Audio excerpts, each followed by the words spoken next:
All right, Tony, thank you. Happening now, members of the Portland Firefighters Association are rallying outside of Portland City Hall. Fox's Leah Kamanah joins us in studio. Leah, this is to protest budget cuts to the Portland Fire Bureau?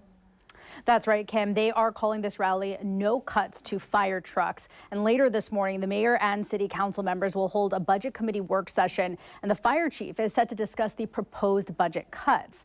Here's a live look at the rally now. Mayor Wilson's proposed cuts would eliminate or reduce 4 frontline trucks that currently serve Portland neighborhoods. It would also reduce the number of firefighters on duty at night. This would especially impact Station 22 in the St. John's neighborhood, with PFFA saying it would remain open but unable to respond to any fires because the engine truck that carries water and hoses would no longer be operational. Now, not having fire trucks in the neighborhood, this is a quote from the president of the Portland Firefighters Association.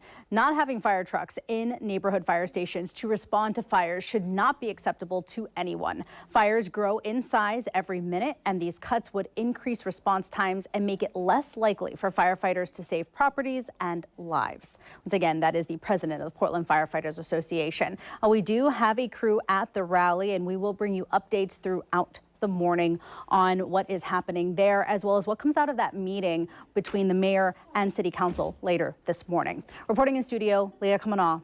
Good day, Oregon.